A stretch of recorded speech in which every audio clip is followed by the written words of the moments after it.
അസ്സലാമു അലൈക്കും. ചെമ്പലങ്ങാട് ഉസ്താദിൻ്റെ മരിച്ചതിൻ്റെ 7-ാം ദിവസം സ്മരണക്ക് പോയതാണ് ഞാനും. അപ്പോൾ അതിൽ ഞാനും പങ്കെടുത്തു. അപ്പോൾ ഞാൻ അതിൻ്റെ ചില ഭാഗങ്ങളൊക്കെ ഒന്ന് വീഡിയോ എടുത്തതാണ് നിങ്ങൾക്ക് കാണിച്ചു തരാൻ വേണ്ടിയിട്ട്. അപ്പോൾ ഈ വീഡിയോ ഇഷ്ടപ്പെടുകയാണെങ്കിൽ ലൈക്ക് ചെയ്യാനും ഷെയർ ചെയ്യാനും സബ്സ്ക്രൈബ് ചെയ്യാത്തവർ സബ്സ്ക്രൈബ് ചെയ്ത് കാണുക. അപ്പോൾ പറ്റുന്ന ഭാഗങ്ങളൊക്കെ ഞാൻ ചില ഭാഗങ്ങളൊക്കെ കുറച്ച് കിട്ടിയിട്ടുണ്ട് എനിക്ക്. അപ്പോൾ അതിൻ്റെ ഖബറിൻ്റെ അടുത്ത് പോയി ദുആ ചെയ്യണമെന്ന് കരുതി പ്രതീക്ഷിച്ച് പോയത്. അപ്പോൾ കണ്ടമാനം ജനങ്ങൾ ഈ പരിപാടിക്ക് വന്നിട്ടുണ്ട്. എനിക്ക് ഉള്ളിലേക്കൊന്നും കയറാൻ പറ്റിയില്ല. പുറത്ത് പള്ളിയിലാണ് സ്ഥലം കിട്ടിയത്. അവിടെ മദ്രസയ്ക്ക് കയറാനും പറ്റിയില്ല.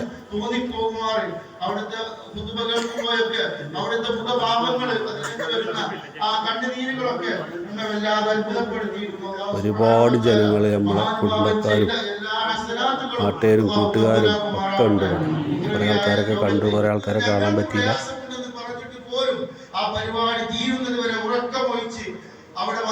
ഉസ്താദിനെ കുറിച്ച് എനിക്ക് ഉസ്താദിനെ ഭയങ്കര ഇഷ്ടമാണ്.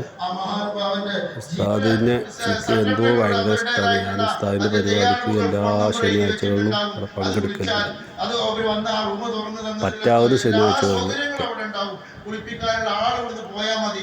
ഈ രീതിയിലാണ് നമ്മൾ ചെയ്യേണ്ടത്. വന്ദനായ ശൈഖുനായുടെ കാര്യത്തിൽ അതുപോലെ അവിടെ പരിസരത്ത് നിന്ന് തന്നെ കുളിപ്പിച്ച് കഫൻ ചെയ്ത് ബഹുമാനപ്പെട്ട ഇയാക്കത്തരി തങ്ങളുടെ പേരിൽ അവരുടെ നേതൃത്വത്തിൽ അവിടെ നിന്ന് നിസ്കാരത്തിൽ നമ്മളൊരു പതിവാക്കേണ്ടതുണ്ട്. പലപ്പോഴും വേദനയോടുകൂടി പറയാണ്, പലപ്പോഴും ഏതൊരു മയ്യത്താണെങ്കിലും 99% മരണത്തിന്റെ വേദന കാരണം മൂത്രമൊഴിച്ച് അല്ലാഹു സുബ്ഹാനഹു വ തആല നമുക്കൊക്കെ ഉസ്താദിന്റെ ജീവിതത്തിലുള്ള ഖൈറുകളൊക്കെ പിൻപറ്റി ജീവിക്കാൻ, അവർ കാണിച്ചു തന്ന സുന്ദരമായ പാണ്ഡാവിലൂടെ നീങ്ങാൻ നമുക്കൊക്കെ സർവശക്തനായ റബ്ബ് തൗഫീഖ് നൽകുമാറാവട്ടെ എന്ന് ആത്മാർത്ഥമായിട്ട് പ്രാർത്ഥിച്ചുകൊണ്ട് ബഹുമാനപ്പെട്ടവരുടെ മദദ് കൊണ്ട് അല്ലാഹു നമ്മെ അനുഗ്രഹിക്കുമാറാവട്ടെ എന്ന് പ്രാർത്ഥിച്ചുകൊണ്ട് ഈ യോഗം ബിസ്മില്ലാഹിർ റഹ്മാനിർ റഹീം എന്ന മഹിതമായ ഖുർആനിക വാക്യത്താൽ ഉദ്ഘാടനം ചെയ്തതായി അറിയിക്കുന്നു.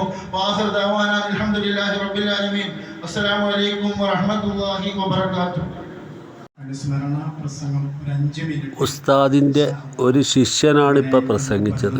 ഒരുപാട് ശിഷ്യന്മാർ ഇവിടെ വന്നിട്ടുണ്ട് അനുസ്മരണക്ക്.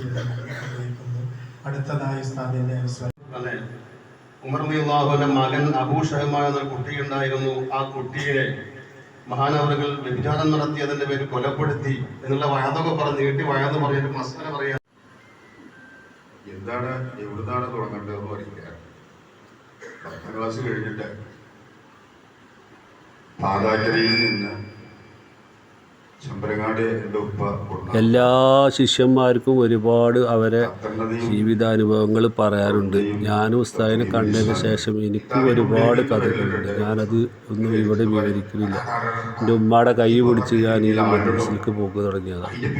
അപ്പോൾ എനിക്ക് പോകാൻ പറ്റുന്ന സമയത്തൊക്കെ ഞാൻ ഇവിടേക്ക് പോയാൽ വല്ലാത്തൊരു സന്തോഷമാണ്. അപ്പോൾ എവിടുന്നൊക്കെ ദൂരത്തു നിന്നൊക്കെയാണ് ആൾക്കാർ ഇവിടേക്ക് വരുന്നത്. നമ്മളിവിടെ അടുത്തുള്ളവരൊന്നും പോകില്ല. അപ്പോൾ ഇനി ആരെങ്കിലും എൻ്റെ വീഡിയോ കാണുന്നവരൊക്കെ ഇഷ്ടപ്പെടുകയാണെങ്കിൽ അവിടെ പോയി ഉസ്താദിൻ്റെ മദ്രസയിലൊന്ന് പങ്കെടുത്ത് പോരും.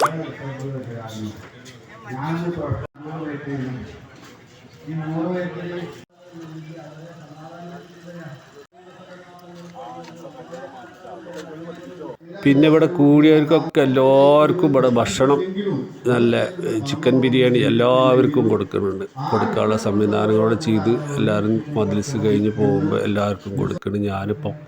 അപ്പോൾ മക്കാബിൻ്റെ അടുത്ത് പോയിട്ട് ഞാനൊന്ന് ദുആ ചെയ്തു. ഇതിൻ്റെ തൊട്ടടുത്ത് കിടക്കുന്നത് ഫസ്റ്റിൽ ഉസ്താദിൻ്റെ ഖബർ, രണ്ടാമത്തത് ഭാര്യയുടെ ഖബർ. അപ്പോൾ ഞാൻ ദിക്റിനൊക്കെ ചെല്ലുമ്പോൾ ചിലവരൊക്കെ പറയലുണ്ട് ഇവിടെ ഉസ്താദിന് ഖബർ കുഴിച്ച് വെച്ച് റെഡി ആയിട്ട് അതിൻ്റെ അടുത്താണ് ഉസ്താദ് ചികിത്സക്കൊക്കെ ഇരുന്നിരുന്നത്. അപ്പോൾ അതൊക്കെ ഒന്ന് കാണണമെന്ന് കരുതിയിട്ട് ഞാൻ ഒന്നൊന്ന് പോയതാണ്. എനിക്ക് കണ്ടു, അൽഹംദുലില്ലാഹ് തൃപ്തിയായി. ഉസ്താദിൻ്റെ ആ തണലിൽ നമുക്ക് സ്വർഗത്ത് പോകാൻ അള്ളാഹു തൗഫീഖ് ചെയ്യട്ടെ. അതിനേക്കാൾ ഉപരി ഞാൻ അവസാനിപ്പിക്കുകയാണ്.